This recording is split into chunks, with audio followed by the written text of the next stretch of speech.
Assalamualaikum warahmatullahi wabarakatuh. Kembali lagi dengan saya, Wahyu Channel Batam. Channel yang akan selalu memberikan informasi tentang bantuan-bantuan sosial dari pemerintah seperti PKH, BPNT, BST, KIS, KIP, dan lain-lain sebagainya.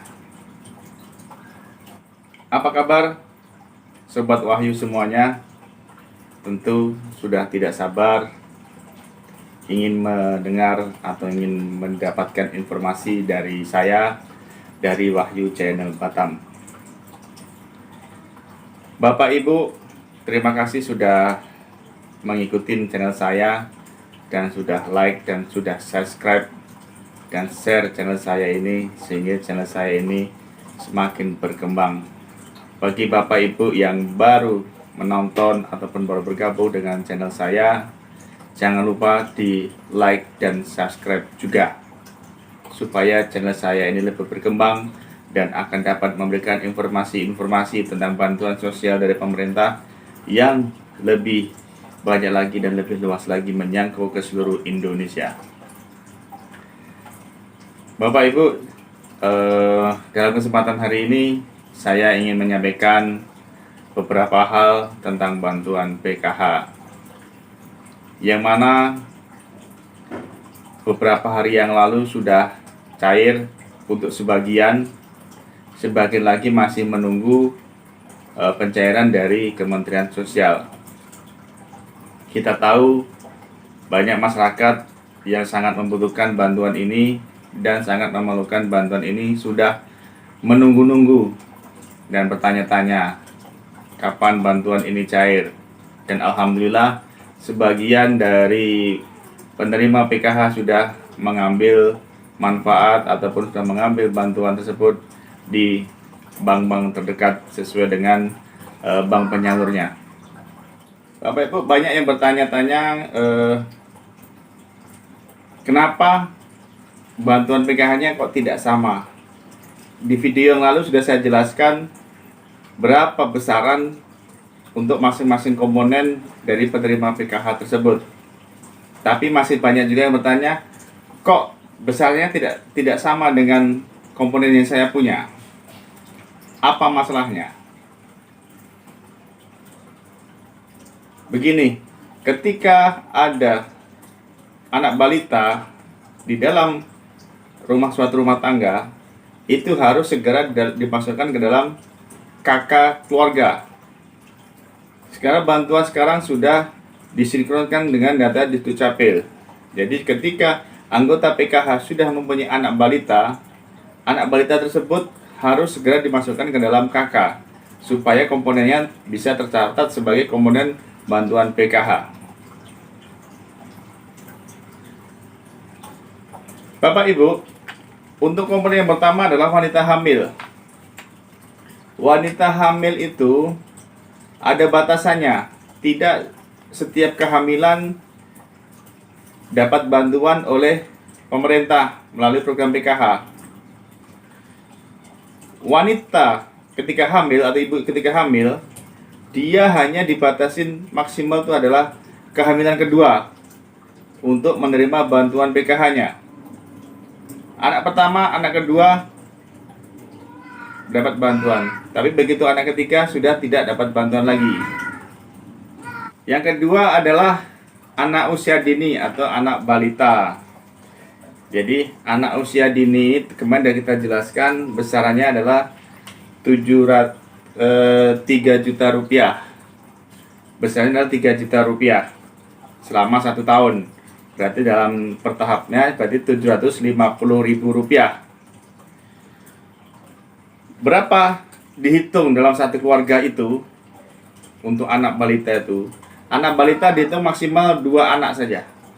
2 anak balita dihitung sebagai KPM PKH. Jadi ketika Anda punya anak 3, anak balita 3, berarti cuma 2 anak saja yang dihitung. Kemudian untuk anak SD.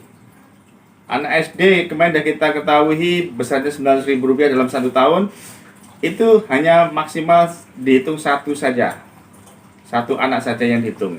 Begitu juga dengan SMP. SMP dihitung juga hanya satu anak saja. Kemudian untuk anak SMA juga gitu. Anak SMA dihitung cuma satu anak saja. Untuk anak SMP kemarin kita ketahui besar bantuannya adalah 1,5 juta rupiah selama 1 tahun. Kemudian untuk anak SMA adalah 2 juta rupiah. Selanjutnya adalah untuk lanjut usia. Lanjut usia kita ketahui kemarin umurnya adalah 70 tahun. Usia termudanya. Kemudian besaran kemarin yang kita bahas adalah 2,4 juta. Berarti selama 1 tahun. Untuk per tahapnya berarti hanya mendapatkan 600.000 rupiah. Untuk lansia yang sudah di atas 70 tahun ini, dihitungnya juga hanya satu lansia saja dalam satu keluarga PKH itu yang akan menerima bantuan. Ketika suami istri sudah lansia, maka yang dihitung hanya satu saja. Suami atau istrinya saja, salah satu saja. Selanjutnya adalah disabilitas berat. Dalam keluarga PKH mungkin ada 2 atau 3 disabilitas, maka yang dihitung hanya satu orang saja disabilitas sebagai penerima PKH. Dan ada satu ketentuan lagi, ketika KPM PKH di situ banyak komponen masuk semua, ternyata banyak komponen yang masuk dalam bantuan PKH, ada aturan lagi bahwa maksimal hanya 4 komponen yang bisa dibantu oleh pemerintah melalui program PKH ini. Jadi hanya 4 saja, hanya 4 orang saja yang bisa masuk dalam komponen PKH. Jadi tidak bisa dihitung semuanya. Demikian tadi, kita ulangi ya. Komponen-komponen yang masuk PKH tadi berapa orang yang bisa diklaimkan atau diusulkan sebagai penerima bantuan PKH dalam satu keluarga. Yang pertama, wanita hamil hanya sampai kehamilan kedua saja.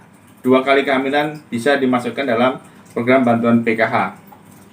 Kemudian anak balita atau anak usia dini maksimal 2 orang saja, 2 orang balita saja yang bisa diusulkan sebagai komponen penerima PKH. Yang ketiga, anak SD, SMP, SMA sama, hanya satu saja. SD 1, SMA 1, SMP 1 yang bisa diusulkan. Kemudian lanjut usia yang 70 tahun hanya 1 orang saja. Selanjutnya adalah disabilitas berat ini seperti yang kita jelaskan kemarin, banyak kriterianya. Nilainya juga hanya 1 orang saja yang bisa diusulkan sebagai KPM PKH. Demikian informasi dari saya, mudah-mudahan bermanfaat. Bapak Ibu bisa menghitung berapa bantuan yang Ibu terima sesuai dengan komponen yang ada dalam keluarga PKH Bapak Ibu semuanya. Sekali lagi saya ingatkan kepada Bapak Ibu untuk selalu like dan subscribe channel saya ini supaya lebih berkembang dan bisa memberikan informasi-informasi yang bermanfaat tentang bantuan sosial kepada seluruh keluarga Indonesia. Dan saya juga menghimbau kepada Bapak Ibu semua untuk selalu menjaga anak-anaknya dari pengaruh narkoba. Karena narkoba adalah musuh kita bersama, musuh negara kita, dan jauhi narkoba. Sekian dari saya. Wassalamualaikum warahmatullahi wabarakatuh.